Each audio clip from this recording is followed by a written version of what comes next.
You're with F1 for the first race of the 2004 season. It is the Australian Grand Prix in Melbourne. Ferrari have really been the qualifying masters, but now the challengers have regrouped. Let's go to the commentary box and join James Allen and Martin Brundle. Now, James, what do you make of what's going to happen at the start? Well, I think the launch control being banned, Jim, should certainly add to the drama, and we'll find out all about that in 5 minutes' time from now. Hello, everyone, and welcome then to the start of the 2004 Formula One World Championship for the 9th year. The season kicking off in Melbourne, Australia. There it is, the wonderful skyline and the beautiful Albert Park circuit sandwiched between the city and the ocean. Well, it's always the perfect place to begin the championship trail because of the sheer enthusiasm of the organisers and of the huge crowds we get here every year. Last year, over 400,000 people attending over the 4 days, and I'm told that the crowds are up again this year. Certainly you can see plenty of people jammed into this beautiful park around the lake in the centre there. 5 months then have elapsed since last we met at Suzuka, where we saw Michael Schumacher crowned world champion for the 6th time, and today he begins the defence of his title in pole position with teammate Rubens Barrichello alongside him. Ferrari certainly had a very strong weekend, but Williams, shape there of Ralf Schumacher and his teammate Juan Pablo Montoya, Renault and BAR are all in good shape here this weekend. Montoya bound to take the fight to Ferrari today from 3rd on the grid.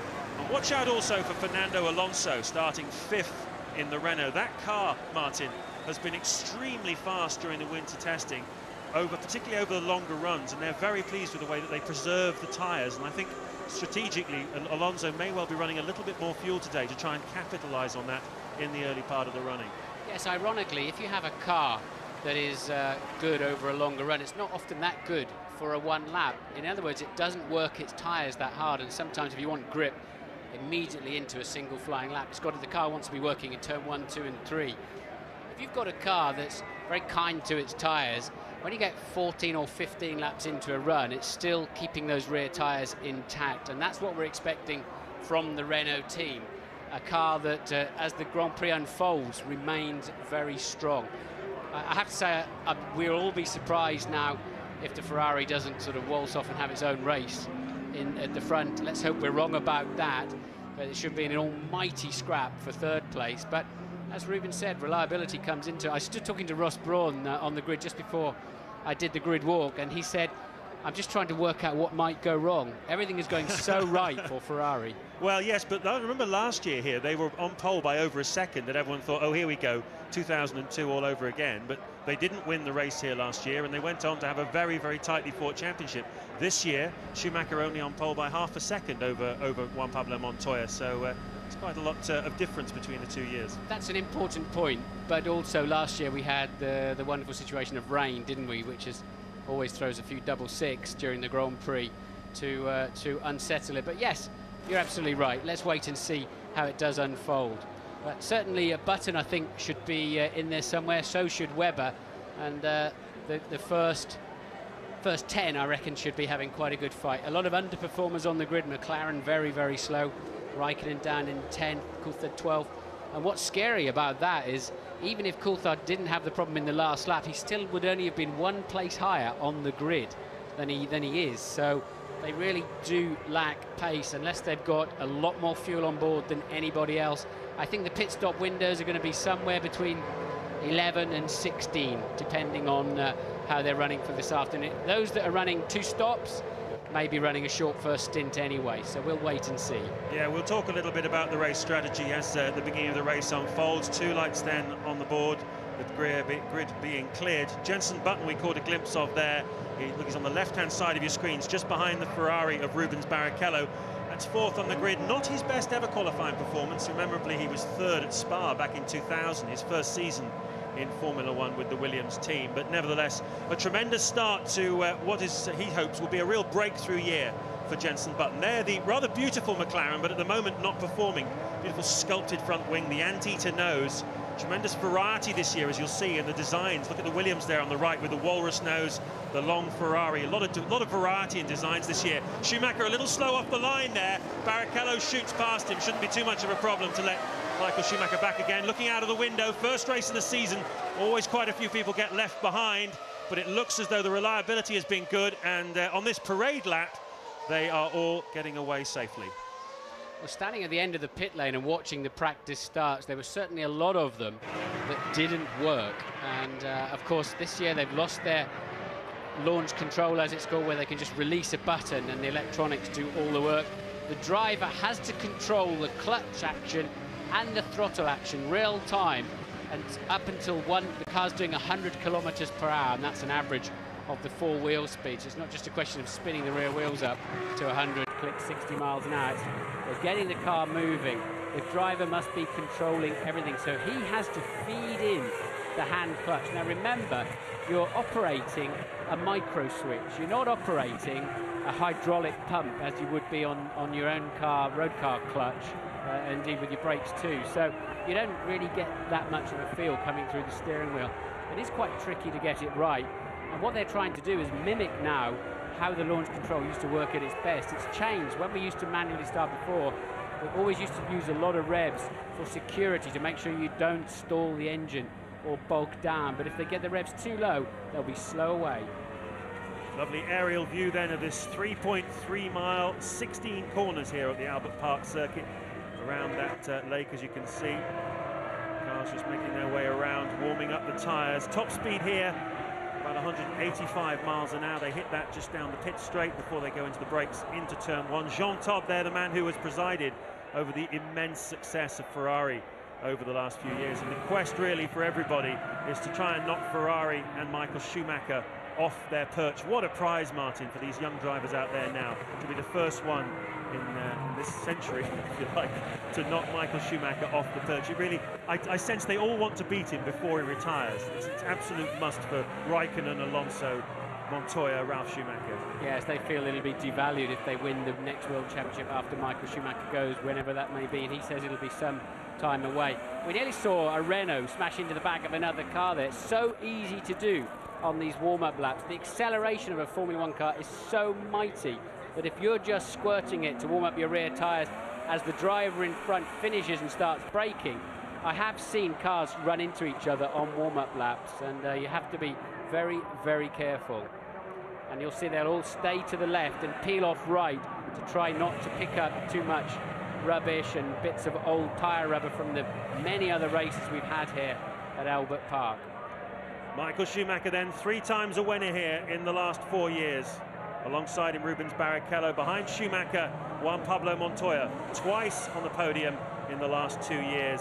The long winter of waiting is over. 58 laps of the Australian Grand Prix will begin when everybody has formed up on the grid. There's the lap counter on the top left-hand side of your screens. You can count that down with us as the race goes on. But for now, turn up your volume buttons and enjoy the sound of 20 Formula One cars throwing themselves down towards the first corner, and the 2004 World Championship begins now!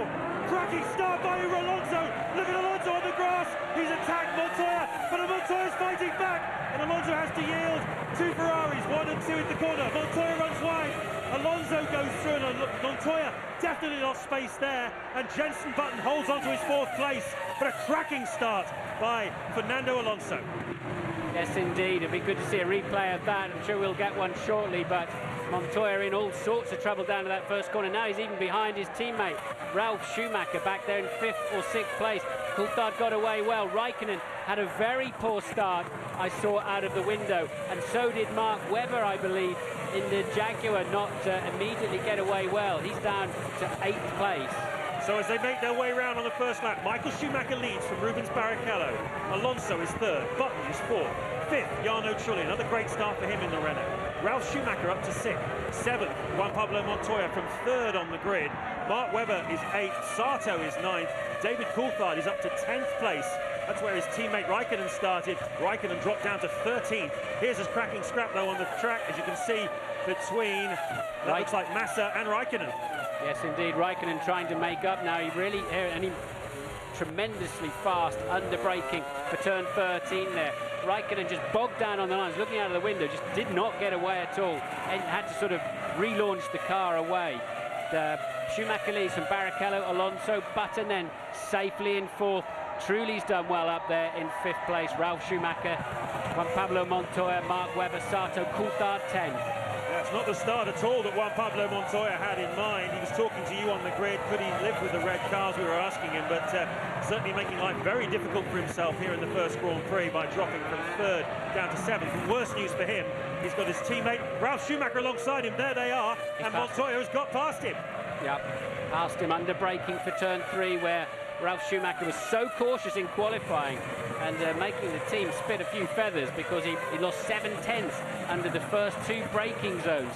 And there are now the 2 McLarens, line astern. At the moment, no way past Sato in 9th for Coulthard. But for me, James, it's very significant that Alonso has made it up into 3rd place and is keeping the Ferraris well in sight. If we're right about that, Renault being very good in a longer run under race conditions.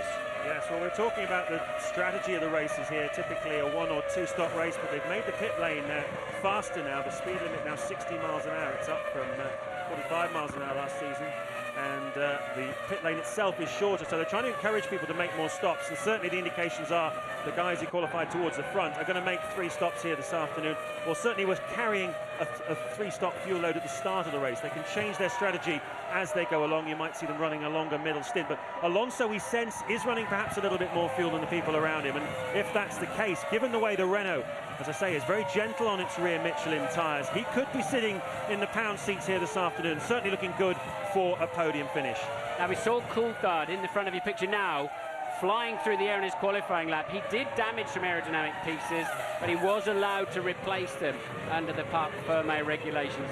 They were given permission to make those repairs, so his car should be in reasonable condition. Michael Schumacher was equal fastest on the previous lap on a 1 minute 25.9. That's a pretty massive race pace already, isn't it? That's quick. Unbelievable. They pulled 4/10 away from Alonso. Indeed they have. Schumacher leading Barrichello by 1.1 seconds. Alonso a further 1.3 behind Barrichello. Jenson Button keeping Alonso in sight. He's just under 2 seconds behind the Renault, with Jarno Trulli a second behind him as we look down at Juan Pablo Montoya, having a look at the back of Jarno Trulli. So the new graphics this year then on your screen, a different format and more information. Quite clearly that's the gap you can see at the bottom of the screen between Montoya, who's just passed Ralf Schumacher.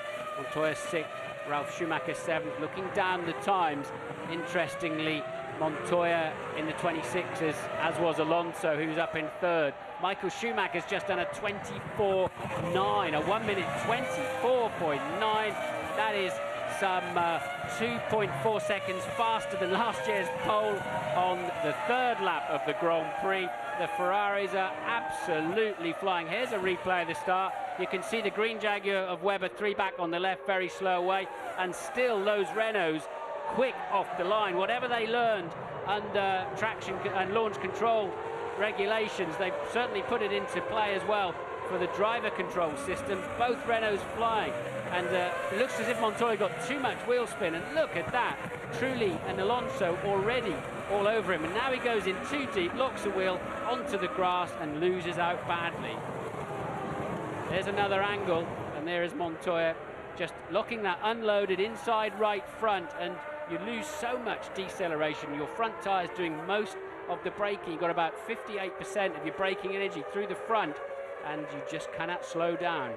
Let's see if we can find out a little bit more as we look here at Raikkonen slicing past the Sauber. We saw that as it happened earlier on. Let's see if we can find out a bit more from Ted about Montoya's start. Been to Williams, James. Not only was there too much wheel spin, but he also felt the Ferraris took them around the parade lap too slowly. He didn't get enough heat into his tyres. They didn't bite, and that's how he lost out. I think as they start to warm up now, his pace should increase. Yes, he's going okay. He's in relatively clear air. He's doing 26.8, but the Ferraris are doing 24.5 now for Michael Schumacher. 24.5, incredible pace. Well, I remind you that the 2 Ferraris out front are running on the Bridgestone tyre, and certainly they came in for a lot of criticism last year, the big Japanese tyre manufacturer, about their performance. Certainly through the summer, where Schumacher, you will recall, was lapped in the Hungarian Grand Prix, a massive indignity for him on his way to a 6th world title. But they've certainly put a lot of work in over the winter, and full credit to Bridgestone. They play a lot of the responsibility for the performance of Ferrari here this weekend. You can see them starting to put some space between themselves, and Alonso now is down to Bridgestone. Alonso, the first of the runners on the Michelin tyres. Button, Trulli, Montoya, Ralf Schumacher, Webber behind, all on the Michelin tyres as well. It'll be interesting to see how the two different tyres perform over the early stages of this Grand Prix. This is lap 5. I think where Ferrari have surprised everybody, apparently Bridgestone had 2 programs running, one for the construction of the tyre and the other for the compound of the rubber that goes on it, and they brought them together, the best of each together at the last minute, and they were flying in the Imola test that they had just before they came down here. And this is just about 3 seconds a lap faster than last year's Grand Prix, and that is some kind of progress. I know we had inclement weather, but that is amazing. We're on board here with Giancarlo Fisichella. Ahead of us is Nick Heidfeld, who left the Sauber team at the end of last season and joined Jordan for this year. He is now in front of his old team. This is the battle for 14th place on the grid. There is another Sauber in front of them, and that's Felipe Massa, who is currently 12th.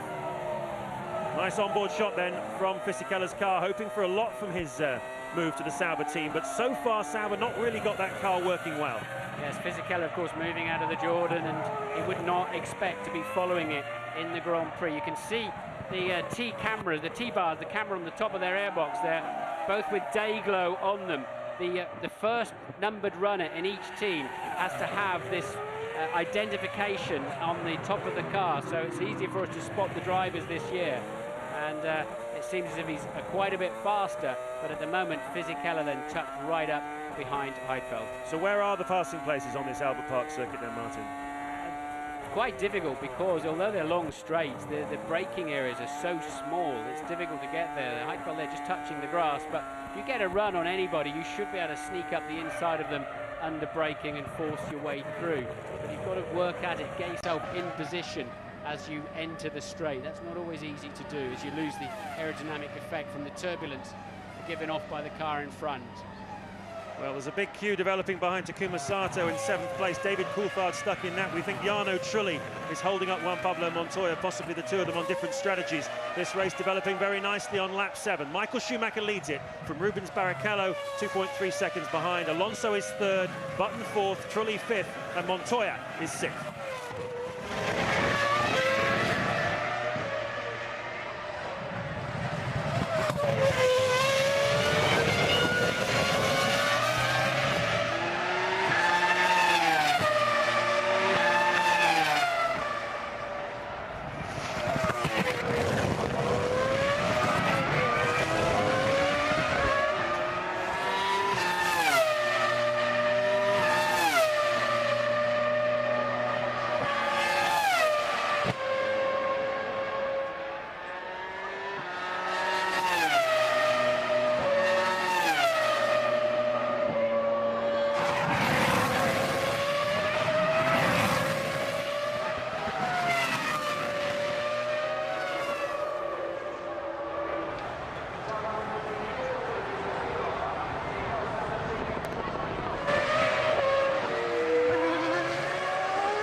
Lap 8 of the Australian Grand Prix at Albert Park in Melbourne. Michael Schumacher leading Rubens Barrichello by just over 2 seconds. Nothing has changed. Fernando Alonso is still 3rd, keeping in touch with them.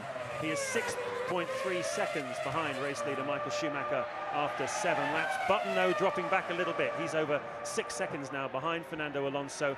His pace just under a second a lap slower than that of the Renault of Alonso, who in turn is about 0.8 of a second a lap slower than the Ferraris at the moment.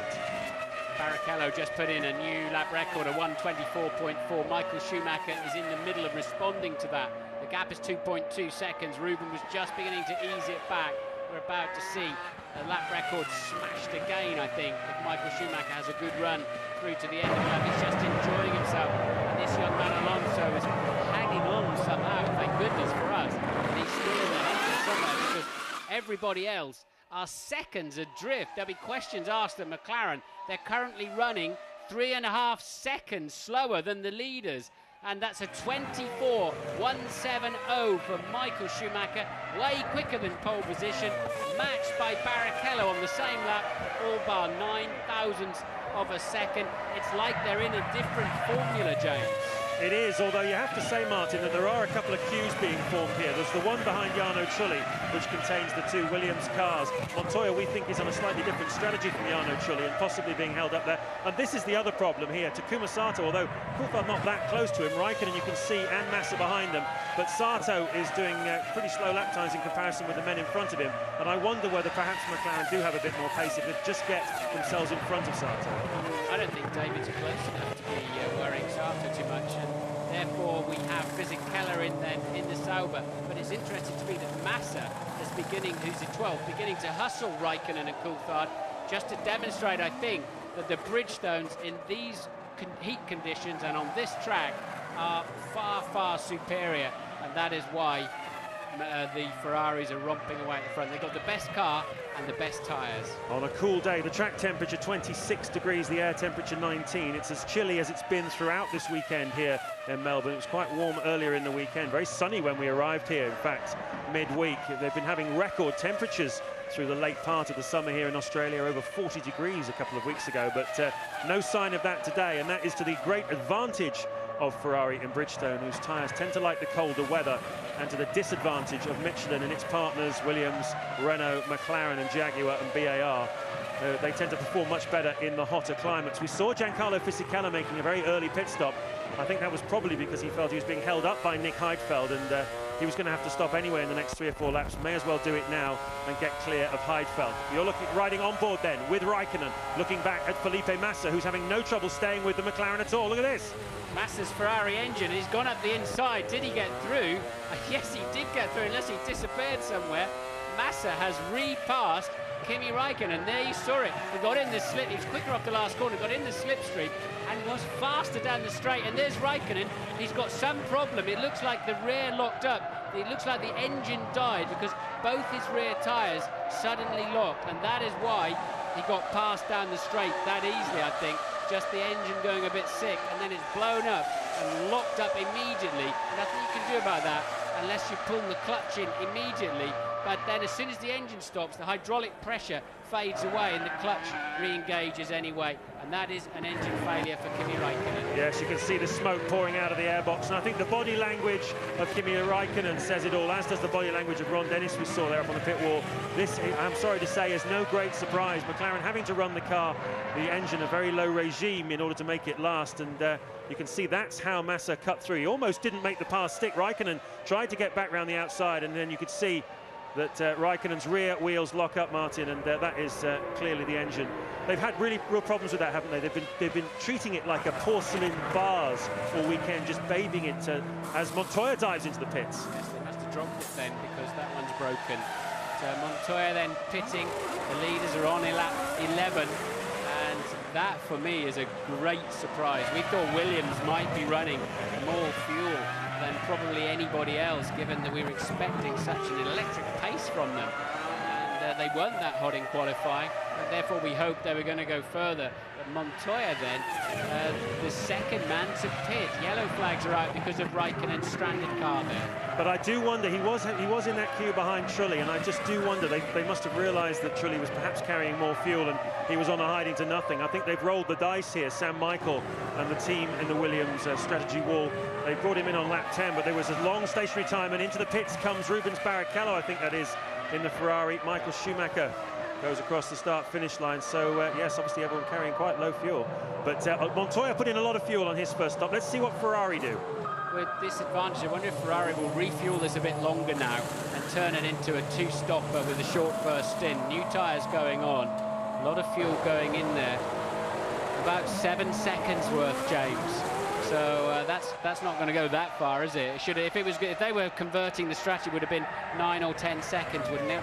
Yeah, that's about 45 kilos of fuel in there, which probably enough for about 15 to 16 laps. So that's an interesting choice there by the Ferrari team for Rubens Barrichello. And Alonso pitted from third place at the same time. Coulthard still tucked up behind Sato than it was, as Button, who was also stopped, rejoins the racetrack. Jenson Button was pretty much on his own, but running strongly in 4th place. Is this the day he's going to get that first podium? Well, he's been 5 times finishing in 4th place. Is this the day he's going to get it indeed? And Ferrari look like they're ready again for Michael Schumacher. Williams appear to be ready for Ralf Schumacher. Michael Schumacher leading the Grand Prix. Ralf Schumacher down in 4th place at the moment. Just to remind you how this works, they had to qualify yesterday with the fuel with which they would start the race. So obviously you don't want to go too far into the race because you don't want to carry too much fuel in qualifying. But you also want to be able to go a decent distance. Here comes Michael down the pit lane, and Ted will take us through. Well, Michael Schumacher, 100 kilometres an hour. He's got to watch it because Williams are still in the pit lane for Ralf Schumacher. They've been there over a lap now. The tyres are changing, no problems with the stop. Here he goes, it's long. It is long. Oh, it is long. Out it goes. What's the time on there? 9.4. That's a switch to a 2-stop. What do you reckon? I reckon they were slow getting the refueler off, Ted, so it's difficult to know, but the fuel would have been going in nonetheless. And they had to have 3 or 4 tugs to get that off. Michael still got out in the lead of the Grand Prix. He had 2 or 3 second advantage anyway over Rubens, but there finally Ralf comes in. The team are not really allowed to send their mechanics out until the car's just about to come in, but clearly Ralf either missed his signal to come in or elected to take another lap. And out behind him also goes Jarno Trulli. So now we'll see how it unfolds after the first stop. Coulthard then hasn't stopped yet. He looks like he's just about the longest runner. Nor is Mark Webber. Mark Webber up to 3rd place too now in the Jaguar. Well, Ralf Schumacher got out in front of the Sauber there of Felipe Massa, who certainly seems to be punching above his weight at the moment, but he hasn't made his first pit stop yet. But also Jarno Trulli lost out a little bit in that. He has now dropped behind the Williams of Ralf Schumacher. So that's a switch in the pit stops. Ralf Schumacher a winner there. Yeah, and he's ahead of Montoya too. So Montoya really, if he did stop early to get through the traffic, it certainly didn't pay off for him. Montoya well tucked up there, look, coming through the back of this picture. Yeah, we didn't exactly see what happened to Montoya during the course of that pit stop sequence there for Trulli, Ralf Schumacher et al. But certainly something's happened to Montoya because he's now 28.9 seconds behind race leader Michael Schumacher in 10th place.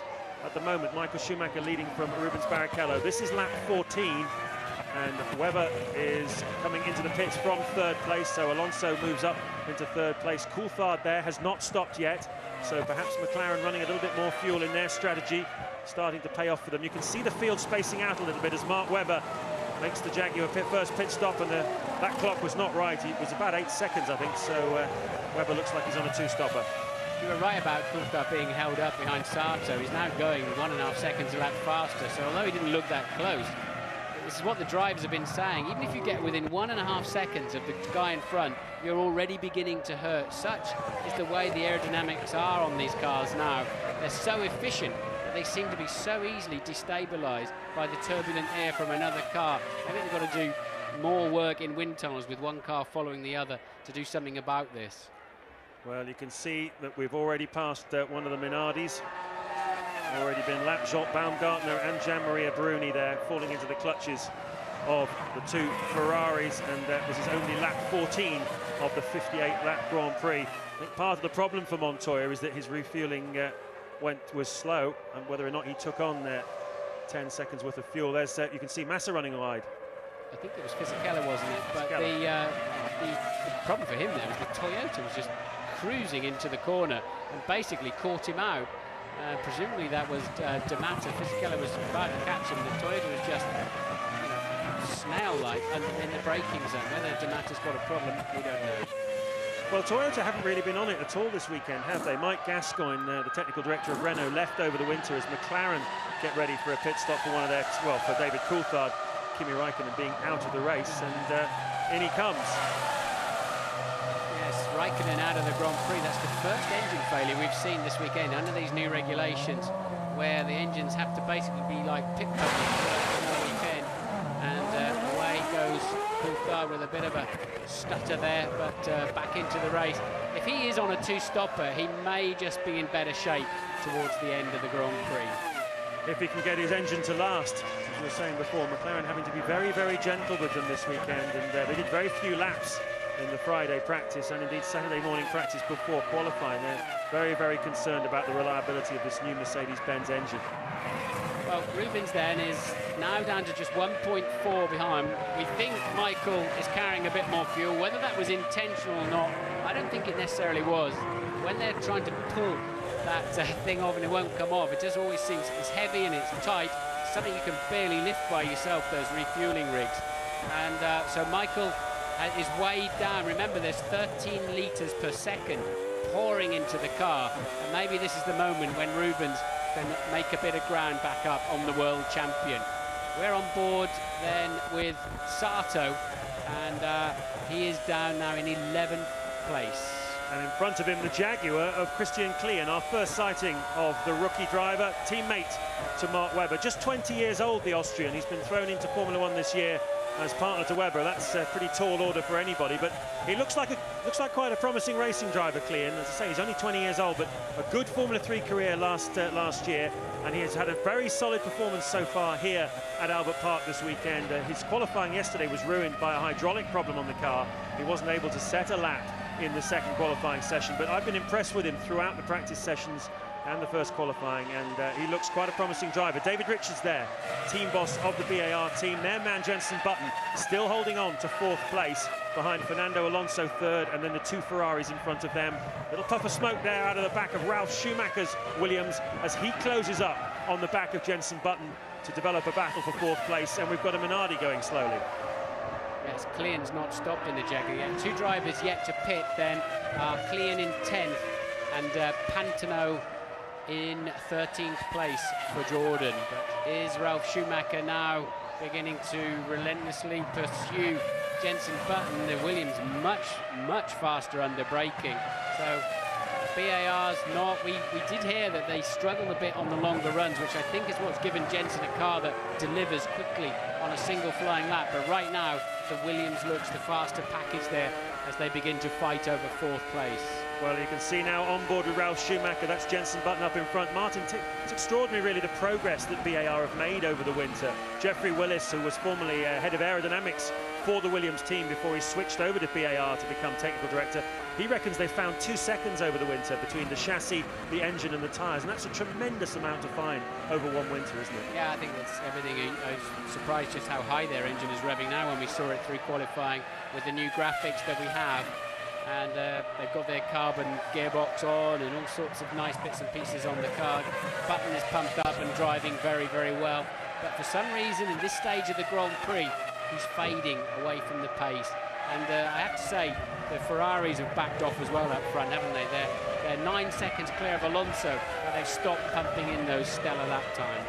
Yeah, well, if you can call 1 minute 25.7 slow, that's certainly a pretty heavy pace for anybody else. Sato getting very crossed up there and going out onto the grass, going a little bit perhaps too deep on the brakes into turn 1. Sato in 10th place behind the McLaren of David Coulthard. This lap 18 then, Michael Schumacher leading Rubens Barrichello by just under 2 seconds.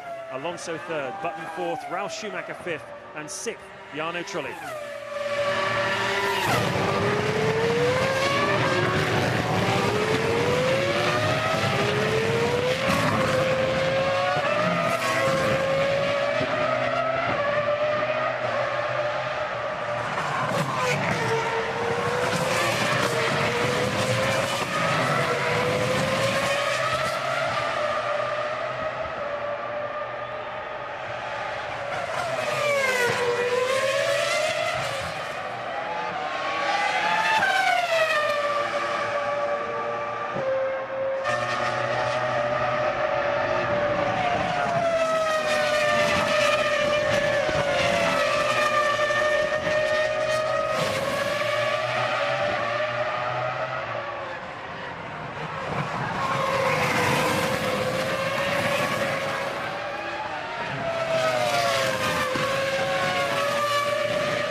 Lap 19 of the Australian Grand Prix. Michael Schumacher and Rubens Barrichello put a lap on Christian Klien in the Jaguar, who has just made his first Formula One pit stop, and he has rejoined in 16th place.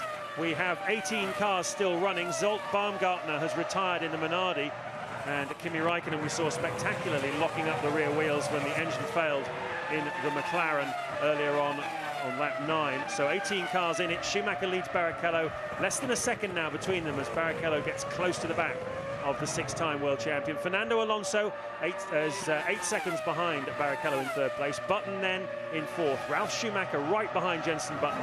Good scrap developing there for 4th place. Trulli 6th. 7th Montoya, who had a very poor start to this Grand Prix, went from 3rd on the grid down to 7th at the end of the first lap. And Mark Webber is still going strong in the Jaguar in the last of the points-paying positions in 8th place. And you can see now that there is the Williams of Juan Pablo Montoya trying, as he has for most of this Grand Prix really, to get past Jarno Trulli. Yes, there's something curious. I think drivers are finding their cars are either hooked up completely or nowhere. We've got Alonso doing 1 minute 25.7, and then his teammate Trulli. Oh, Martin, sorry. That was spectacular spin. Yeah. And then we've got Trulli in the 1 minute 27's best part of a second and a half per lap slower. Jenson Button struggling for pace too, although he's hanging on to 4th place just, as you can see there. That was some kind of spin by Felipe Massa. Complete 360 job, managed to come out pointing in the right direction. What does that feel like? As long as you don't point in the wrong direction or hit something very hard, it feels not too bad actually, but if it surprises you, you begin to be very cautious then. If you're not absolutely clear why it happened, and sometimes you can be a little surprised, if you don't see oil on the track or whatever, then you begin to think, well, what's going wrong here? But Massa reminds me a bit of Sato. They're both incredibly fast, but just always looking slightly out of control. And we've seen both of them then have moments in this Grand Prix so far. Well, Ralf Schumacher is all over the back of Jenson Button at the moment in the battle for 4th place. And we're noting also that both the Renaults in clear air, and Trulli's strategy, I wonder, it might well be different from Alonso's. He's running 1.4 seconds a lap slower than his teammates, and that would indicate they're doing different things. And that's really bad news for Juan Pablo Montoya if that's the case. Lovely onboard shot here as the BMW engine revs to almost 19,000 RPM around this track. Huge amount of stress going through these engines. It really is remarkable that they can expect them to last a whole Grand Prix weekend. Something in the region of 500 miles at this kind of performance level. Ted has news for us. Down at BAR, James, you're talking about Takuma Sato. They think he's lost or damaged his front nose, his front wing, because he's lost front downforce. He's complaining about that on the radio. They can't just bring him in and change it now, but look out for him in his next stop. They may well change the nose then. He's still on pace though. He's still quicker than Coulthard, who's in front of him, and quicker than Webber too. Webber 8th, Coulthard 9th, Sato 10th. So the BAR still got good pace, even if he has damaged a Toyota. He has had a bit of a disastrous weekend. You've got Damata down in 13th, Panis, who started near the back of the grid, still running in 17th. Both of them with very little pace indeed. Yeah, that new car of a Toyota is described as being fairly ordinary. It's a step forward from last year, according to technical director Mike Gascoigne, but he's got a lot of development planned for that car throughout the season. And he described the engine as a World Championship winning engine, so clearly that's not part of the problem as the Toyota gets out of the way to be lapped by this scrap here. This the battle for 4th place. Jenson Button, once the teammate back in 2000 at Williams of Ralf Schumacher, certainly showed him a thing or two towards the end of that season, didn't he, Martin? And made people ask some questions about Ralf Schumacher and ask even more questions about Jenson Button and what he might achieve. Now, with the BAR team holding off Ralf Schumacher, and there you can see Jarno Trulli trying to hold off Juan Montoya, who's going to make a move on him, getting pretty frustrated, I would imagine, the Colombian now. He really wants to get past this Renault. Yeah, it's not enough of a braking zone there. You've got to be alongside before you can make it stick there. But, it's Montoya really getting frustrated, you can see, and this race has not unfolded anything like he expected before he stepped on the plane to Australia, and even sitting on the grid in 3rd place. So Michael Schumacher leads by 1.8 seconds now, further 9 seconds behind them, just hanging on to Alonso. And then we've got Button, 32 seconds off the lead now, closely followed by Ralf Schumacher. and the fight between Trulli and Montoya is another 5 seconds adrift. Webber's not flying in 8th, nor is Coulthard in 9th. There's a lot of disappointing performances out there today in terms of actual pace, no doubt about it. Yeah, we heard Ron Dennis telling us before the race that he was driving, his team was going to be driving for points today. I think they realised that they lacked speed, the McLarens. They needed to just play a percentage game as the Renault of Trulli and the Williams of Montoya put another lap on that Toyota. But a number of people here will be looking to get some points in the bag just to get off the mark, because Ferrari do seem to be very strong here. But it's an 18-race World Championship. We go through places where the track temperature is going to be through the roof. All kinds of situations are going to unfold, no doubt. And it would be very foolish to think that it's a Ferrari whitewash season again. But certainly here at Albert Park, where they've always been very strong, at the moment they have the upper hand, and it's up to these guys to do as much as they can to get the maximum points here to open their account for the season. Because indeed, Trulli Montoya then 7/10 of a second, it says on the caption, but you can see it for yourself. And they're then the length of the pit straight just about behind the other scrap of Button and Ralf Schumacher. It's a long pit straight here, mind you. Williams looks very stiffly sprung, even though yesterday I said it was very good across the curves, which it does appear to be. It's very, very stiffly sprung. You can see it working away on the bumps compared to the Renault, for example. A moment ago we had a graphics looking at the top speeds, 323 kilometers an hour, which is just under 200 miles an hour, isn't it? So I know the drivers can adjust the engine mix from the cockpit. Then obviously they turn it down for the early part of the weekend where they don't want to overstress the engine. They can turn it up, and Patrick Head was saying that they actually have an adjustment in the cockpit. They can actually turn it up if they want some peak revs just to make an overtaking move. It's almost like a go faster switch in the cockpit. Yeah, I can imagine they'll give the driver some over-rev capacity, but I doubt they'd let a simple racing driver mess around with the fuel mixture on these things, not when they're running at 19,000 RPM. They leave that in the capable hands of a computer. But the driver certainly has a little bit of leeway on the revs in case they're in a tow situation where they're getting sucked along by another car. And I can see Montoya getting frustrated with this one anytime soon and having a bit of a lunge. Yeah, I think you might be right. Ted has some more news for us down in the pits. Well, looking at the strategies of these two guys, James, Trulli stopped 2 laps later than Montoya. They had similar fuel times, even though the Williams pit stop actually took longer. So that means, of course, that Trulli will stop 2 laps later after Montoya. So Juan Pablo really needs to get by. That's why he's pushing so hard. Well, we will see. Michael Schumacher on lap 24, 2.5 seconds clear of Rubens Barrichello. And we were talking about how the pace had dropped off slightly of the Ferraris. Clearly a big part of that had to do with having just taken on some fuel, because now Michael Schumacher, as the fuel is burning off, getting back into the 1:24 range, picking the pace up quite a bit. Rubens Barrichello keeping him honest. And I've been impressed, Martin, by Rubens Barrichello. I mean, here today, he's obviously playing the role behind, 2.5 seconds behind his teammate. But he's made his point, hasn't he? He's never been more than just a few hundredths of a second in any session slower than Michael this weekend. And he's right on Schumacher's pace nowadays, isn't he? Yeah, but it's not enough, is it, really? He's got to be ahead of it somehow, because Michael always seems to just make those little extra moments in the traffic, off the start, in qualifying, gets it on pole, on the clean side of the grid. All those tiny little things make the difference. And look at this then. Finally, we're cut away just as I think Montoya was going to get the job done, and indeed he has. Trulli tries to fight back, but it's showboating because Montoya has the position. Yeah, that was very, very unfortunate. Just as Montoya made the move, directed cut to the pits. Nevertheless, he's made the pass stick, and Montoya finally, look at it, out of the final corner. It's almost as if he hits the go faster button and says, get out of my way, I am coming through. He is lengths ahead now of Trulli as he goes down into turn 1, finally free of that Renault. Now we'll see how fast Montoya is. And Louise has Kimi Räikkönen down in the pits. Kimi, I know you've had a chance to have a good look at the telemetry with the engineers. Has it given you any indication of exactly what the problem was?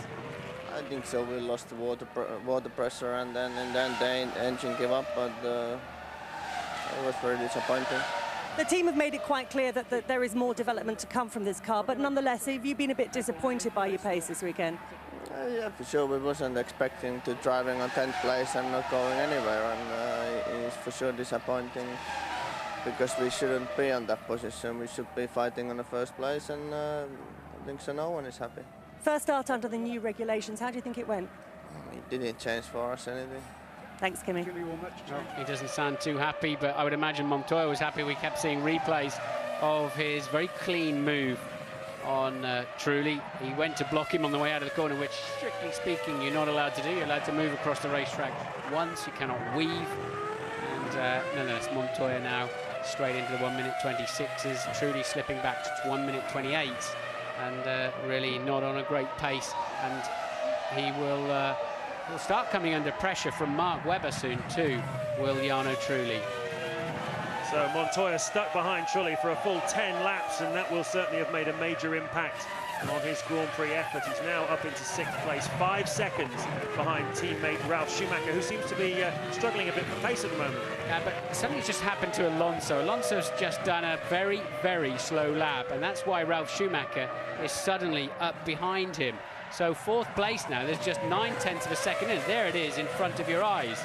So I don't know whether he had a mistake, and it was his out lap from his pit stop, but even so, it was very slow.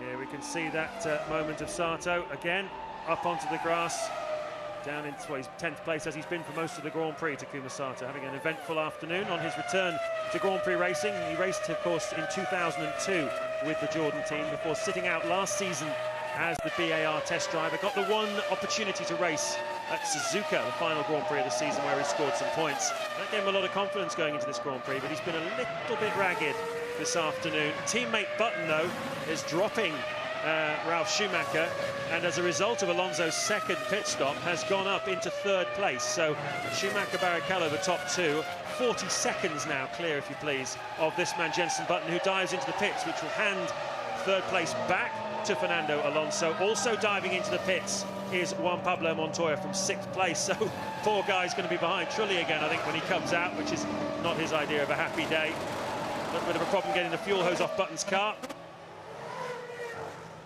He's away cleanly, though. He's going out of the pits in front of us in the com box here, and there seems a problem, the left front problem there for Montoya. Lost another 2 or 3 seconds, and that will surely, any advantage he made over Trulli in those 2 laps as he pitted, he will surely have lost there.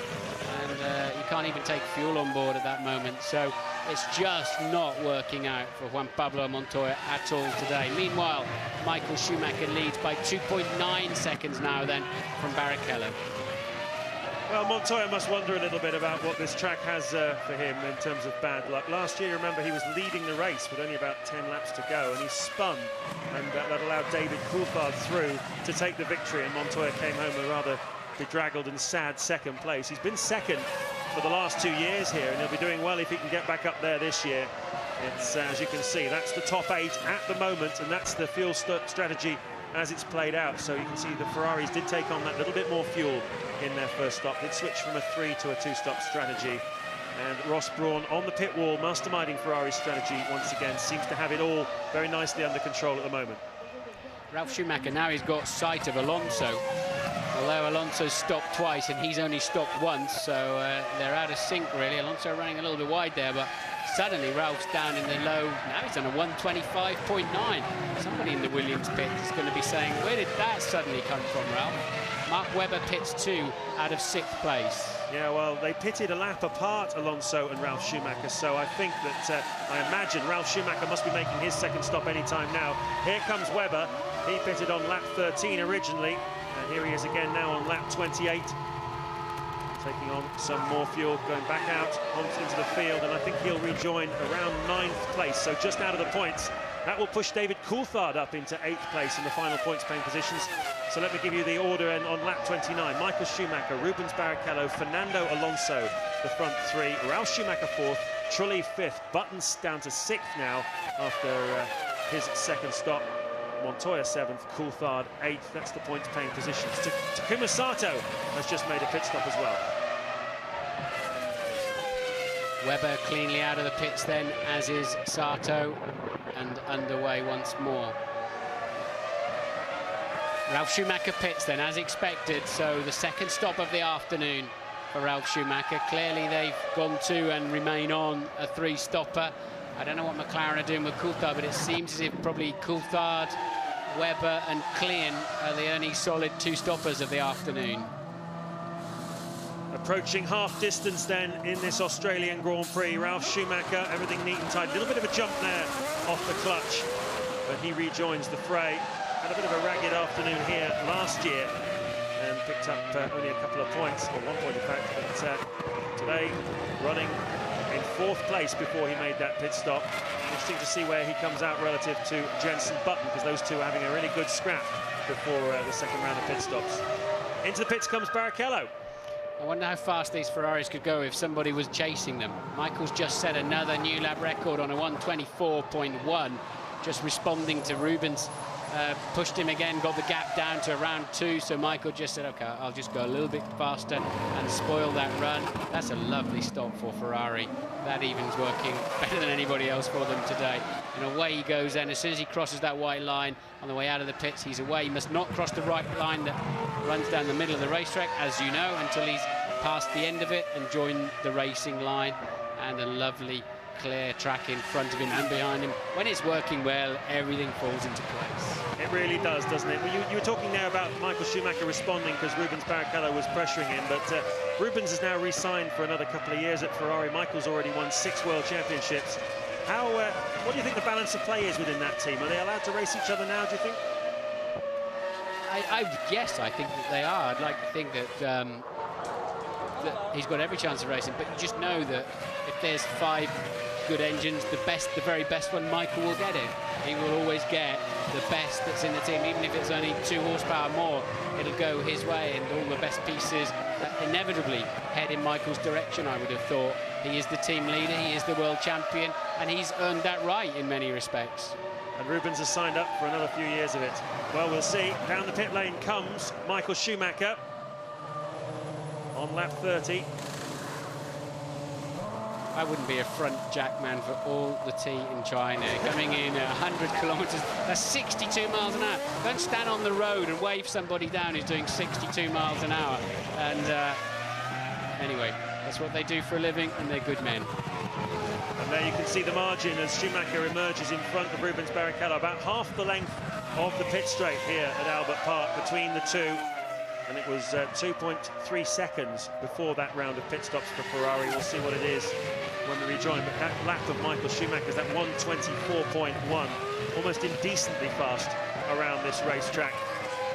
He is back out in front. Alonso still 3rd, but now half a minute behind the 2 Ferraris. Ralf Schumacher is 4th, Jenson Button 5th, Juan Montoya 6th, Jarno Trulli 7th, and David Coulthard holding on to, clinging to a point in 8th place. Massa's having a good day this afternoon, isn't he, Martin? We've seen him quite a few times punching above his weight, and he's currently in 9th place and ahead of Mark Webber, but Webber has just made a second pit stop, which Massa has not done yet.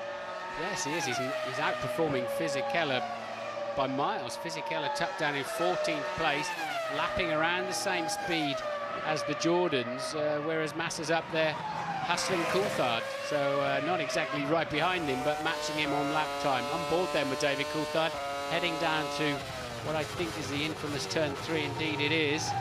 And let's see if we can get a feel for why this McLaren is not delivering any kind of race pace.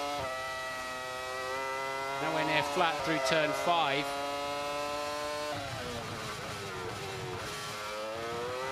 Very hesitant on turn in, but the balance looks okay, but he obviously is just having to hold it to a certain speed. I know in high-speed corners in qualifying the car was frightening the drivers a little bit, but at the moment Coulthard, I think, just generally lacking overall pace. It's interesting, it's a shame we haven't got one of the rev counters on this particular onboard. I'd love to see how high they're revving that engine, whether that's part of the reason why he doesn't have the maximum power here today, I'm not sure. But as you say, for whatever reason, David Coulthard and McLaren just not quite at the races at the moment. 67.5 seconds behind the Ferraris after 32 laps. Michael Schumacher then still leading Rubens Barrichello. Alonso 29 seconds behind.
26 laps of this 58-lap Australian Grand Prix still to go. James Allen and Martin Brundle with you at Albert Park in Australia.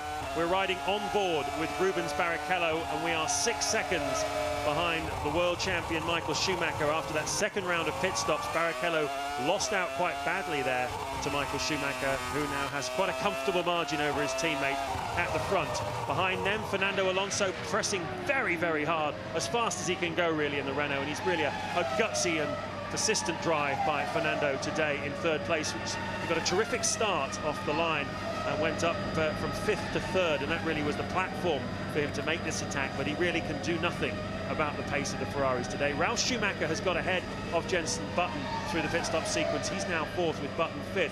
But hear this, Montoya closing right in on Jenson Button. Took almost, there he is, Montoya. Took almost a second out of Button on the lap before last, and another half second on the last lap. Just over 3 seconds then behind Button. You can see it for yourselves now, and this is the principal interest of the Grand Prix at the moment. Yeah, sadly, local hero Mark Webber out of the Grand Prix, the 3rd retirement. Webber, Baumgartner, and of course Kimi Räikkönen very early on in the McLaren. But actually, we've got quite a nice situation brewing up, not for Jenson Button, mind you, and presumably that is Jordan passing the Sauber, but I'm wondering if the Sauber was just coming out of the pits or whether it's Fisichella having a ding-dong battle with Nick Heidfeld, and they really are going for it. They're going to interlock wheels if they're not careful, and Heidfeld had to get out of it. Fisichella very feisty there, but I tell you, he did not expect to be racing with Heidfeld this afternoon, and his teammate is up in 9th place. But I was saying there's quite a good little squabble brewing up. Button 5th, Montoya 6th, Trulli 7th, Coulthard 8th. There's about 12 seconds between the lot of them as we head into towards the final stages of the Grand Prix. So there's plenty of racing to go there yet. At the moment, though, the Ferraris are now half a minute clear of Alonso, and Schumacher 7 seconds clear of Barrichello in 2nd place. Well, you can see here, Fisichella, now he's been able to get past Heidfeld, is pressing on a little bit. These two swapped seats over the winter. Fisichella leaving Jordan to go to Sauber, and Heidfeld having been released by Peter Sauber there in the middle of the Sauber timing war there. He didn't want Heidfeld for this year, and he's ended up with Jordan. Here's the move again, and Fisichella really not taking no for an answer. Little puff of tyre smoke as Heidfeld's left front touched Fisichella's right rear, and this is good driving, good hustling. Two professional, but I guess journeyman Formula One drivers, as their careers have turned out at the moment, having a good, clean fight. Zender there, the team manager of Sauber, obviously not enjoying that moment quite as much as Fisichella. Here's Alonso, all on his own. He's got 25 seconds in front of him between him and the Ferrari of Rubens Barrichello, and another 25 behind him is Ralf Schumacher. So a very lonely afternoon for Fernando Alonso. But yet again, Martin, the young man, making a big impression here in Formula One.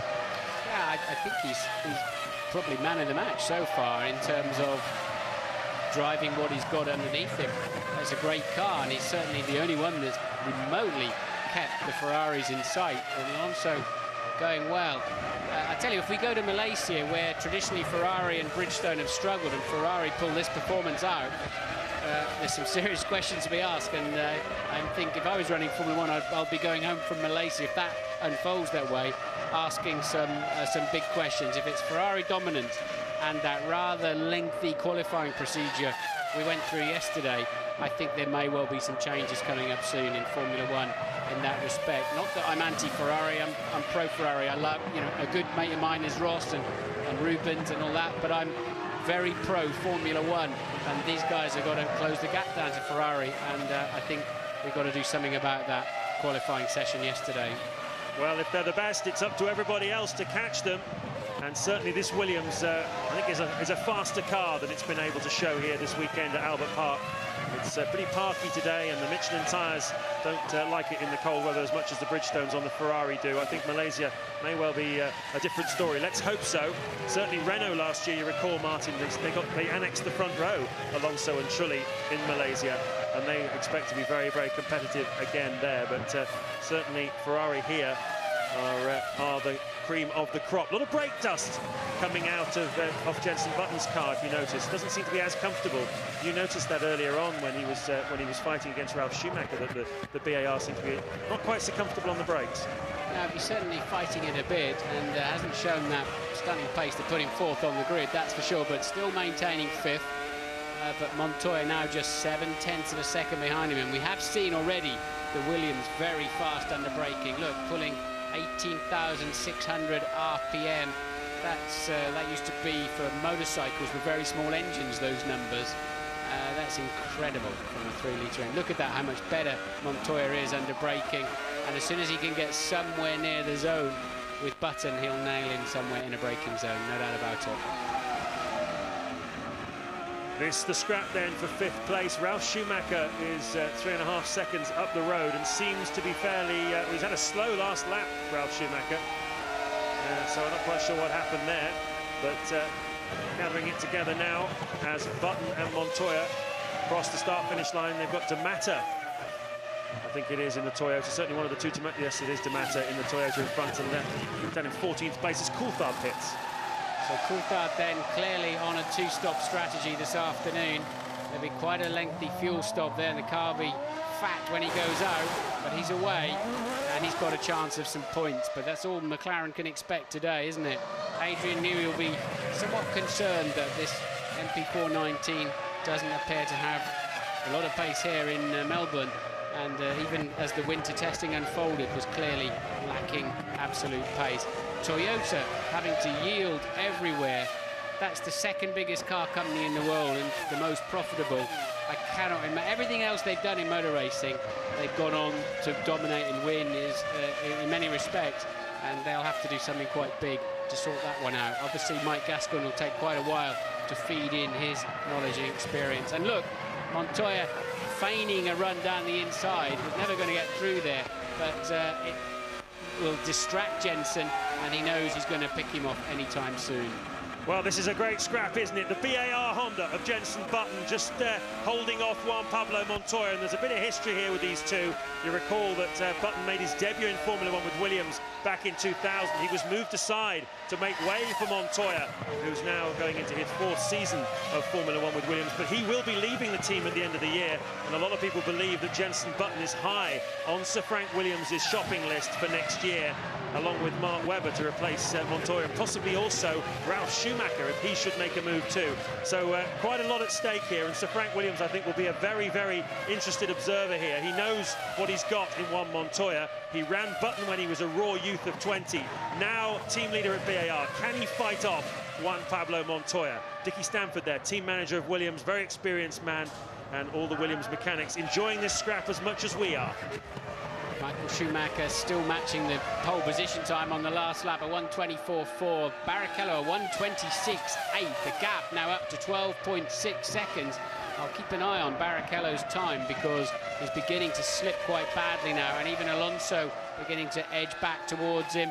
Montoya ever closer to Jenson Button. Jenson under pressure. This is that turn 13 where Montoya is so fast under braking. Jenson forced onto the grass. He will not damage the car. He might collect a bit of rubbish, but he probably was a bit surprised there. He ought to have just closed Montoya down a bit earlier, but Montoya's car superior, under brake significantly superior, and well, Jenson still going very well, but now down to 6th place. Is that a case of nice guys finish second, that move? No, not at all. No, not at all. But, there was a point where he'd lost the position and he should have just acknowledged it rather than bumping down the grass. But there you go. It's easy standing up here saying that when you're doing 100 miles an hour in a corner. It's a different deal. But I think it was quite clear, and Jenson would have known, that Montoya was much quicker under braking into there. Montoya had sized him up a couple of times and then left his braking.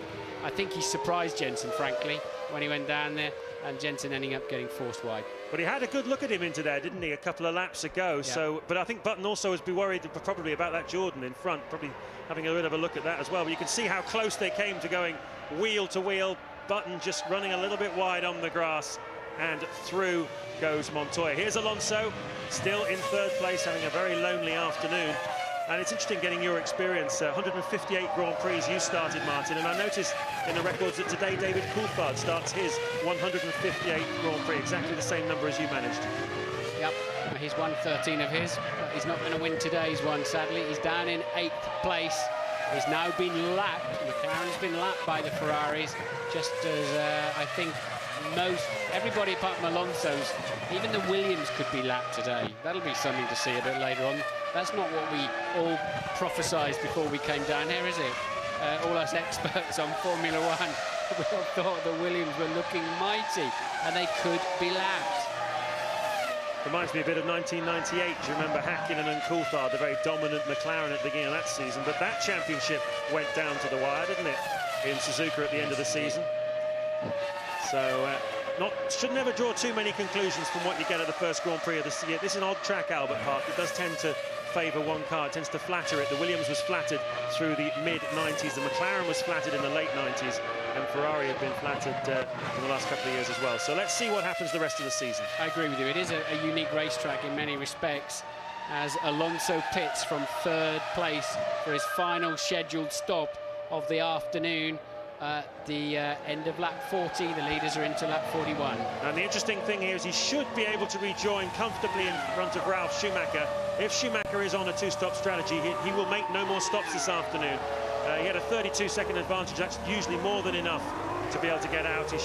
We should see Ralf Schumacher at the top of the pit straight at best, and unless something untoward has happened.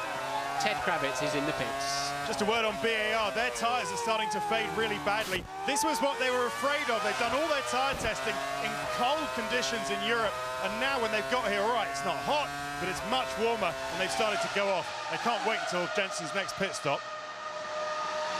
That's a shame for them, then. A lot of work to do. That's not an easy problem to fix. If your car's hard on its tyres, that's a fundamental design with the wheelbase or with the geometry of the rear suspension or weight distribution. All of those issues are very difficult to change in an 18-race season with 8 intercontinental races. This is the hardest Grand Prix yet any of us will ever have been through. There's no doubt about that. So if they've got a tyre degradation problem, that'll take quite a bit of fixing. Fisichella's beginning to fly again. Now he's got rid of Heidfeld. He's in the 26s and putting on the sort of pace we were expecting. And that's Massa. He just looks like he's on the edge of that all the time. And every so often it happens, sadly. Yeah, well, his last lap was 3 seconds slower than the man he's chasing, Takuma Sato. I reckon that moment there probably had something to do with it. Massa now beginning to fall back into the clutches of his teammate Fisichella. His advantage just 10 seconds. So a very good, strong early part to the race for Massa, but now he's beginning to fade, and Fisichella is showing what he's going to do. He really wants to get on top of him. And look at this, Michael Schumacher putting a lap on Jarno Trulli in the Renault. And as you say, that's not what a lot of people were predicting at this, going into this season, that a Renault would be lapped by a Ferrari at the first race. Yep. Next man to be lapped then is Jenson Button, who's only 4 seconds down the road from Michael Schumacher. Schumacher yet to pit again before the end of the Grand Prix, but so is everybody else apart from Alonso. Those that are on 3 stoppers anyway, but Michael Schumacher then starts yet another lap.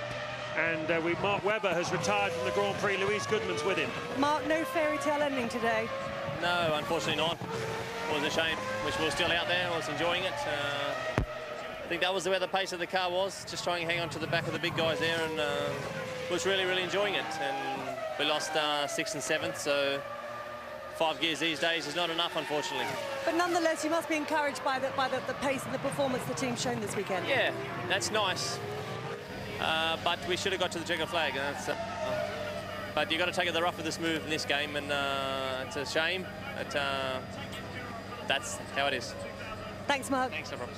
Paul Stoddart, I heard him on the radio this morning saying Mark Webber will be the world champion in 2006 or 7.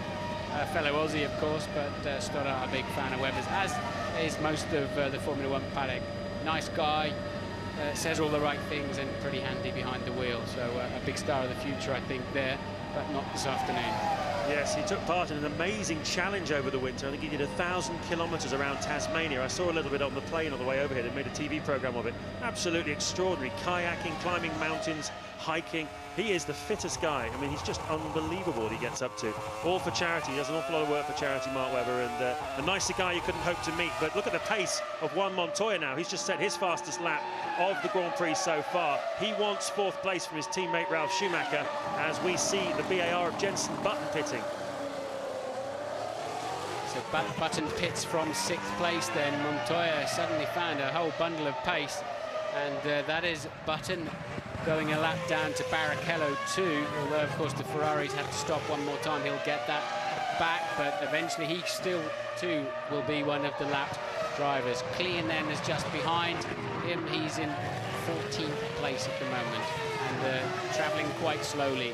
First Grand Prix distance for Klein then under pressure, and at the moment his pace is poor. Well, another man who had a bit of a slow lap there is Fernando Alonso in 3rd place, a 1:27.5 for him. Probably traffic, I would imagine, the reason. There's quite a lot of lap traffic for the front runners to get through at the moment. But just to compare it, Rubens Barrichello doing 1:26s and Michael Schumacher 1:24s. So Alonso turned in quite a slow lap there. But nevertheless, still in 3rd place. And Ralf Schumacher has closed up a lot on him thanks to the extra stop that Alonso has made relative to Ralf Schumacher. It'll be very interesting to see whether Williams have to stop again with 15 laps to go in this 58-lap Grand Prix. I imagine that they do. But Ralf now coming into the sights of Juan Pablo Montoya, who is suddenly upping his pace. As I said, just turned his fastest lap of the Grand Prix so far, and he's a guy who reminds me of Mansell, Martin. He's one of those guys who are always in the race. You always have to have the camera on him because you never know what he's going to do next to you. Here comes Barrichello into the pits. Barrichello has fallen to 16 seconds adrift. Michael's broken his spirit, and he can't even see him now down the long pit straight. So Barrichello not under pressure, of course. He was 51 seconds ahead of Alonso, although Alonso had already made his 3rd stop. Coulthard goes through and unlaps himself against Barrichello. That is Sato beginning to catch Coulthard at a significant rate. Sato in the BAR Honda catching Coulthard at least a second a lap.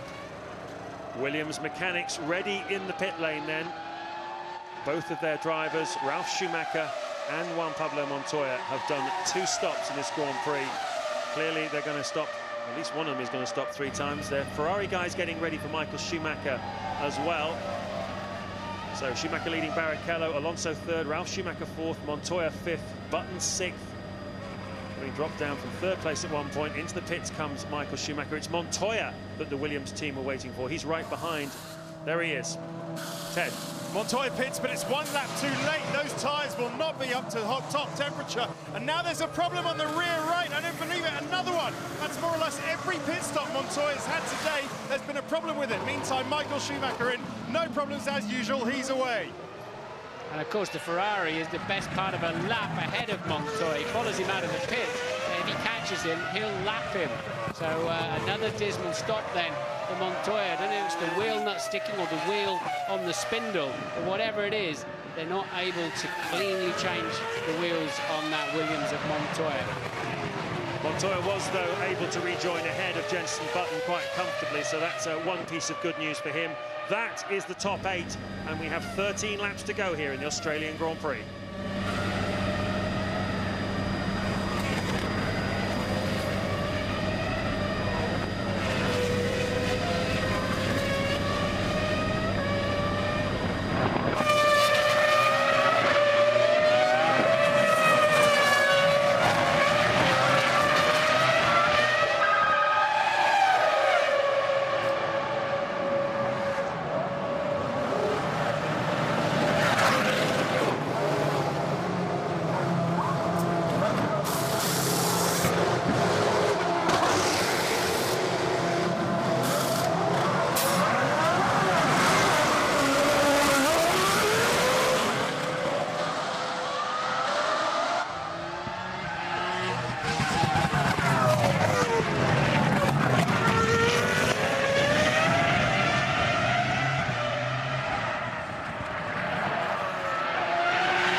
lap 47 of the Australian Grand Prix. You're looking at Juan Montoya, who had a slow pit stop, but his teammate Ralf Schumacher has just made a stop of his own, and now Montoya is hunting him down. That's the battle developing for 4th place in this race. Michael Schumacher leading Rubens Barrichello, Alonso 3rd, and then the Williams battle. Jenson Button still in 6th, Trulli 7th, David Coulthard holding on to the final points position in 8th place. We've lost Nick Heidfeld in the Jordan, who stopped just a moment ago, and there seems to have been some sort of problem in a pit stop for Heidfeld and knocked over one of his mechanics. Hopefully we'll find out a little bit more about what happened there. Hopefully the mechanic is okay, but Heidfeld, having managed to get out of the pits, then pulled over at the side of the road. Yes, he bumped into them rather than ran them over, so I don't think there's any need for panic on that one. But he almost looked like he missed his pit. He was going past his pit and turned in at the last moment and just didn't have enough steering lock. A very clumsy stop for Heidfeld, and then retired, as you say, just as he left the pit lane. And at the same time, we had Massa retiring too from 10th place. So 6 drivers out of the Grand Prix now. Massa, Heidfeld, Bruni, Webber, Baumgartner and Raikkonen. Raikkonen, the man that many people tipped to be this year's world champion, goes away from here with no points and a slow car. Yes, and with the way that the championship point situation is now, with 10 points for a win, 8 for 2nd, 6 for 3rd, it really has a huge premium on getting points at every Grand Prix. You saw last year how long it took Michael Schumacher, who had a couple of poor results early in the year, to catch up championship leader Kimi Raikkonen, who was just banging in solid podium finishes. And it really does reward reliability. Also, with the one engine formula we have now, you've got to make an engine last an entire Grand Prix distance. Sorry, an entire weekend distance, over 500 miles. It's certainly both of those things rewarding reliability. You can't afford to have too many days when you don't score any points. And Kimi Raikkonen already, in race 1 of 18, has had a day of no points. Rubens Barrichello is nursing something in his car. He's slowed down a lot now. He's a half a minute clear of Alonso, but clearly coasting along, probably 3 seconds slower than he was, 3.5 seconds slower actually than his fastest lap of the race. So both Ferrari drivers going much slower, but particularly Barrichello, who's now 22 seconds adrift and lapping a full second slower than that man Michael Schumacher. It's interesting, isn't it? Schumacher 53 seconds ahead of the next non-Ferrari runner, Fernando Alonso. That really does send a chilling message out to the rest of Formula One, particularly to the Williams team here, Juan Montoya. He can point to his day and say, well, look, I dropped 4 places at the start. I had a poor start. I then had to fight. I got held up by Trulli. I've had very slow pit stops. I've had wheels getting stuck. You haven't seen the true pace from me today. But nevertheless, he is 80 seconds behind Michael Schumacher. And that tells its own story of a frustrating and rather ragged afternoon for Juan Pablo Montoya. Teammate Ralf Schumacher, well, he's just ahead, 4 seconds ahead of Montoya. And he's not had a particularly eventful afternoon, but he just hasn't been all that fast. No, but I think they're going to be saved the ignominy of being lapped, because Michael's now coasting, doing roughly the same. What am I saying? It's true. Doing roughly the same lap times as the rest of them. But they're swanning around out there now, and therefore I don't think he'll... There's that right rear wheel, look, that was slow going on. It's a wheel nut problem, it would seem, rather than anything else. And he was very eager to get away. What's your read on the situation there with Montoya? I mean, he's a fairly fiery personality. He has a laid-back demeanour out of the cockpit, but it's pretty clear he's fairly tightly wound inside. He's leaving the team at the end of the year. A lot of people reckon that the human politics there, just the whole attitude, is going to be virtually unsustainable for the season. How can they all push as hard as the team push as hard for him, knowing that he's off? Well, how do you see that panning out? Well, they'll just have to manage it, because it is going to be an issue, and it's no good saying it's not. He runs on a pretty short fuse, as we saw in a press conference this week. He's a fiery character, which is why he has so many fans around the world. And it's the team are going to have to manage the politics, the tensions, the emotions as the season unfolds. I think it depends on how many points he's got compared to Ralf as to just how big the management issue is. Well, there we are, riding on board with him now, just getting a little bit wide on the outside of the turn. It's very dry here, and very dry and dusty, and luckily the grass has got pretty much the same grip as the tarmac. But, he's got a We'll take a look at his tyres. Yeah, the left front look is looking pretty unhappy. That generates a lot of understeer in right-hand corners. It's a clockwise circuit, therefore, of course, more right-handers than left-handers to get back to the beginning. And he will be nursing that. That'll be slowing him down. And there is your race leader, just coasting along the pit straight with Montoya in sight. Well, the Sauber team have Giancarlo Fisichella in 10th place at the moment. As Martin mentioned a moment ago, they've lost Felipe Massa, and Ted is down in their garage.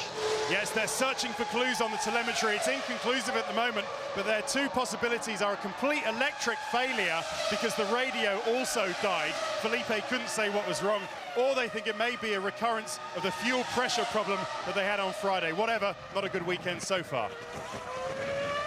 No, it's a shame. And we thought they'd be strong, didn't we? The sort of the Ferrari B team as such, with the same tyres, and we really expected more here from the Sauber team. Michael, 26 is still, he is actually still reeling in the Williams at that, ahead of him, but Rubens Barrichello still very slow. He's now just 23 seconds ahead of Alonso.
Just 7 laps to go in this Australian Grand Prix, the first round of the 2004 Formula One World Championship. 18 rounds in total, and it looks like round 1 to Ferrari. Michael Schumacher leading this Grand Prix from teammate Rubens Barrichello, chasing his 4th win in 5 years, Michael Schumacher, around this track. He just got a sight of Takuma Sato there, his rear wing slightly damaged. He is running in 9th place at the moment. The order remains unchanged, and he is Alonso in 3rd place. We have Ralf Schumacher leading his Williams teammate Montoya in 5th. Button 6th, Trulli 7th, and the last of the points, David Coulthard. We've hardly seen Coulthard all day.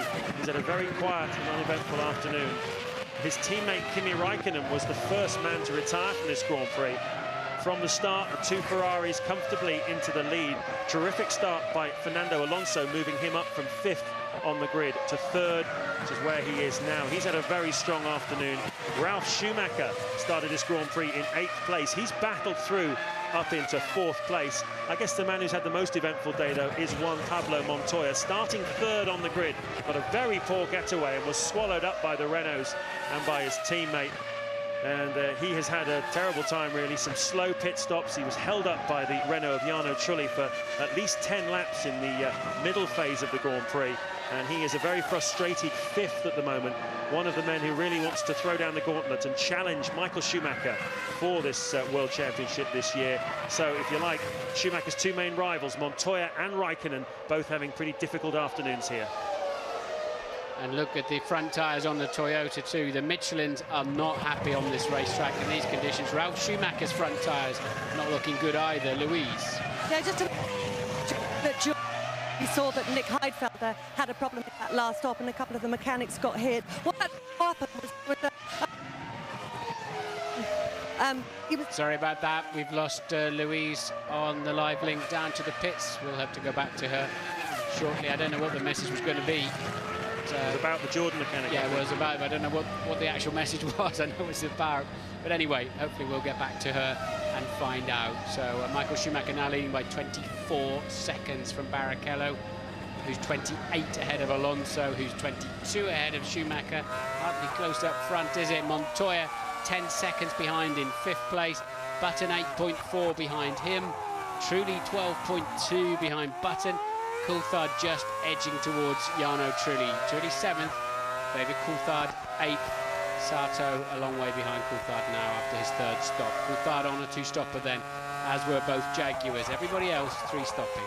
Yep, the closest battle on the track at the moment, that between Giorgio Pantano, the debutant in the Jordan team, sole representative of Jordan, still on the track in 13th place, and Olivier Panis, who set no time yesterday in qualifying in the Toyota, started towards the very back of the grid and hasn't really made very much progress from there. He is now in 14th place, and he has in fact just passed Pantano, so that battle has been resolved. We're riding on board with Alonso with just 5 laps to go in this Grand Prix, and Martin was talking about the performance of the Michelin tyres here. They were getting an awful lot of plaudits in the second half of 2003, but you have to take your hat off to Bridgestone, who've obviously gone away and learned a lot of lessons from what happened last year with Ferrari, and have worked very, very hard over the winter to come up with a tyre to work. And just look how well preserved they are on that Ferrari. It really has been a terrific performance by Bridgestone here. Yeah, it's the only man that's really kept them in is Alonso, who's running in 3rd place. His car does look, as we suspected, a little bit kinder to its tyres. What happens is you start to slide and the surface of the tyre grains up into little rubber balls, and the more it grains, the more you slide, the more it grains. And it's a hopeless situation that you really struggle to recover. But remember, Michelin's used to go through that phase, didn't they? 6 or 8 laps in and then really come back strongly to the driver. But maybe it's just not warm enough today for that. Nice. That's a Ferrari letting through the BAR. So Michael Schumacher then has just done a 1:29. Is he creeping into some problems, or is he just coasting towards the end of the Grand Prix? Is this early signs of... Let's have a look at his sector times. He's 4 seconds slow on this current lap. He's not coming in the pit lane. We haven't really heard his engine note at the moment, but Michael Schumacher would not be going that slow intentionally, unless they're shaping up a nice formation finish or something for tomorrow's newspapers. Let's wait and see, but he's absolutely coasting. Just going past us under our commentary position, Jenson Button, who he'd allowed through, was going through, and the revs were noticeably much, much higher on that Honda engine than the Ferrari engine following through. Here we are, let's have a listen.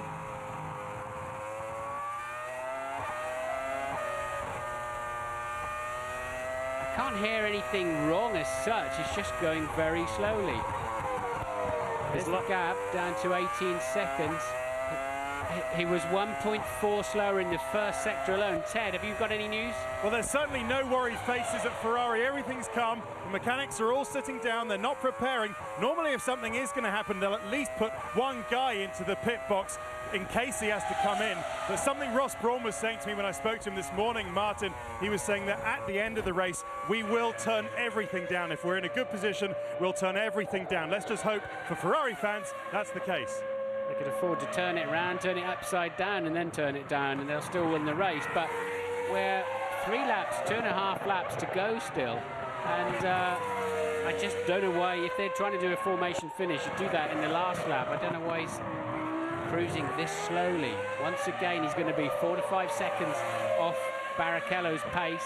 So Barrichello will be down to 14 seconds, but again, there's no sign of any particular problem. He's shifting up okay, the engine sounds like it's firing on all 10 cylinders, and no smoke coming out of it, nothing hanging off. So we have to assume that there's a bit of showboating going on at this stage.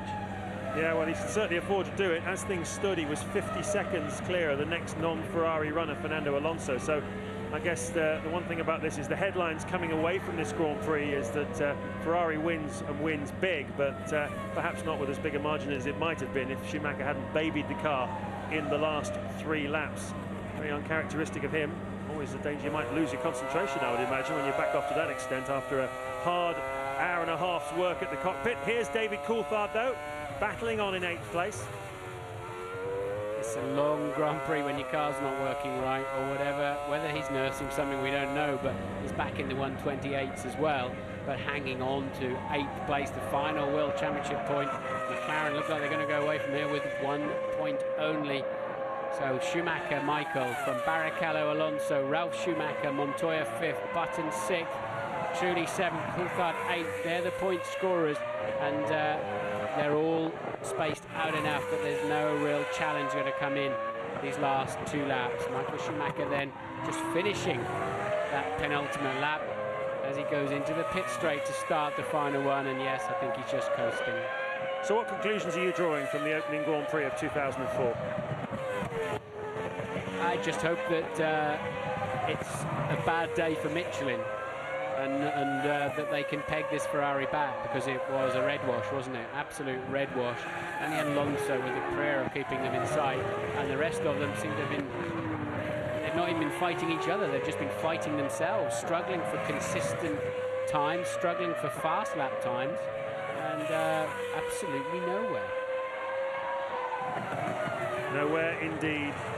Alonso 39 seconds then behind Michael Schumacher in the closing stage of this Grand Prix, but it could have been closer to a minute if Schumacher had pressed on at the pace that he was going for the first 50 or so laps of the Grand Prix.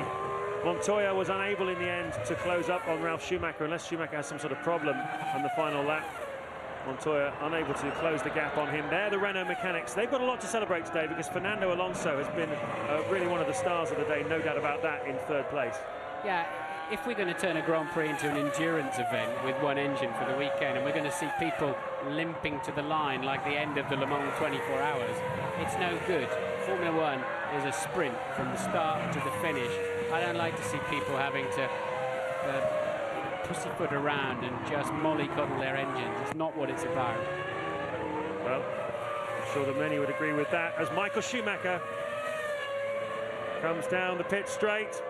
There's the checkered flag, and Michael Schumacher takes win number 71 in what has been an extraordinary career already. This his 13th season in Formula One, and it's his 4th win here in Australia. What a record he has. 4 wins in 5 years. Rubens Barrichello, solid drive by him today. He backed right off in the final part of the Grand Prix, having pressed Michael Schumacher pretty hard in the early stages, and we're waiting now to see Fernando Alonso. We have half a minute to wait for Fernando Alonso. I think that's probably him now. Here he is, yes, coming down the pit straight. All the Renault mechanics at the top of the fence cheering. A great start to the season for Renault then, a podium finish for Fernando Alonso to go with the 3 that he had last season in his first year with the Renault team. So cracking start for Alonso, but really it's all Ferrari day. Still waiting for Ralf Schumacher and Juan Montoya to come over. Williams having plenty to think about here this afternoon, I think. But these guys, huge amount of Italians living here in Melbourne. Italians and Greeks, the largest expatriate community here in Melbourne. And they'll certainly be going nuts tonight in the Italian quarter. He seems to get as much pleasure out of every pole and every win still, doesn't he? More and more. That's the one thing.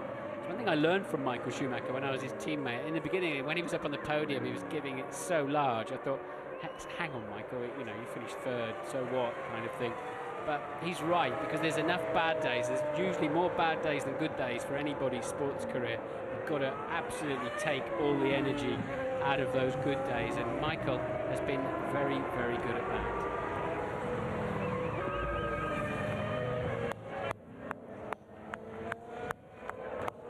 So Schumacher, Barrichello 1 and 2, Alonso 3, Ralf Schumacher finished 4th, Juan Montoya was 5th, Jenson Button, he promised a little bit more than 6th place today, but in the end, given the way his car was wearing its tyres, I think he drove doggedly. He tried to resist Juan Montoya as long as he could, but in the end Montoya was simply too strong and pressed through. Jarno Trulli, he had a so-so day really in the Renault, finishing a long way down on his teammate Fernando Alonso, and the final points to David Coulthard. Takuma Sato, another finish for BAR, that's good for Honda's reliability in 9th place. Fisichella 10th in the Sauber. Klian in the Jaguar. We didn't see very much of him today, but he brought that car home. His teammate Webber unable to finish here, so a debut finish for Clean. D'Amata 12th, poor day for Toyota, ahead of Panis in 13th. And Pantano on his debut for the Jordan team, finishing 3 laps down on Michael Schumacher in 14th and last place. 6 retirements: Massa, Heidfeld, Bruni, Webber, Baumgartner and Kimi Räikkönen. And I have to ask you now, Martin, your driver of the day. I'll go with Alonso, I think, for really making the best of a bad job. I think Michael and Rubens did a stellar job up front, particularly in qualifying. It was a no-contest Grand Prix in terms of other people really fighting with Ferrari. I think Alonso was boxing above his weight in terms of what he achieved with the package he's got. He ended up some 40 seconds, 50 odd seconds ahead of his teammate, and looked a better driver all day. And so I'll go with Alonso as driver of the day. I would not disagree with that. Fernando Alonso, Martin's driver of the day. A terrific performance from him. Let's hope we see the kind of showing in Malaysia in 2 weeks' time that he put on last year when he got his first pole position in Formula One around that Malaysia track in Sepang. 2 weeks, we will find out. Certainly expecting some pretty hot weather there. And then on to Bahrain for the first Grand Prix in the Middle East 2 weeks after that, and I don't think it's going to be too chilly there either. So it's important for Ferrari to get the big points today, wasn't it? Where they're Bridgestone tyres in the colder climates. Yeah, Bahrain's looking a great racetrack. Looking forward to that one, no doubt about it. Parc Fermé then, with 3 podium guys in a different park in a different place so that they can get up. And it's quite slick the way Formula One runs this presentation now. And there's a lot of urgency to get the drivers out there, get the sponsors on display. And there's Michael. He's always the same, isn't he? He's just so into, his energy doesn't ever seem to evaporate. His desire and passion and excitement. And he's the second oldest driver in Formula One. And those 2 drivers, Ferrari drivers, both the most experienced in Formula One. No one comes close to them in the number of Grand Prix they've started. Michael closing up on 200 Grand Prix starts, and as you say, still as fresh, as young and as motivated as he ever was. And it's quite appropriate that one of the youngest drivers alongside them there on the podium, Fernando Alonso, hopefully a big career in front of him. And going into this weekend, Martin, Luca Di Montezemolo, the president of Ferrari, was paying a lot of compliments to Alonso, and a lot of people feel that he might be the man to go there if and when Michael Schumacher retires. But all of that some way in the future, I fancy. Yeah, they've got to wrestle him away from Renault first, and obviously he's managed by Flavio Briatore, so that's quite an interesting scenario too. But I can well see Alonso morphed in a set of these red overalls at some point in the not too distant future. Actually, Herbie Blasch there, long-time supporter in massive involvement in Formula One. Used to be with the Brabham team when Bernie Ecclestone was running it, and Herbie works with Charlie Whiting up in race control. One of Bernie's men, really, Herbie. Yep, just Michael Schumacher getting on the scales there. That's interesting. They're separating the drivers from the cars. They used to weigh the driver on the same bridge that they weigh the cars. They're not doing that anymore. Rubens Barrichello, you lost any weight today, Rubens? Alonso on the Renault diet, gets on the scales as well. I like this man's style. He's wandering around in a bandana most of the weekend in his head, and he's just got this sort of Catalan Spanish flair.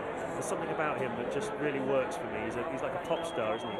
Yeah, he's got a good attitude to it all. But, I think they're really the only smiling faces here today are going to be people in red shirts and red overalls, because everybody else is going to feel pretty smashed by this performance and their lack of performance.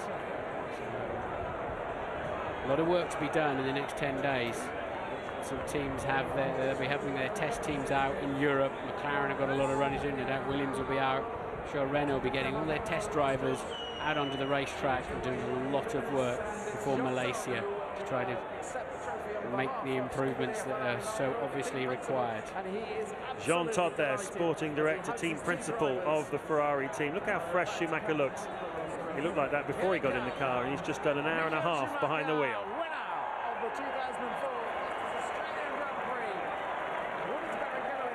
Just a sea of red outside our commentary box window here with the fans. That's the team, of course, applauding the 71st victory, and but the fans have all got their caps and flags too as they've migrated down onto the pit straight.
Face of joy on the top of the podium, the German flag, the Brazilian flag on the left, and the Spanish flag for Alonso.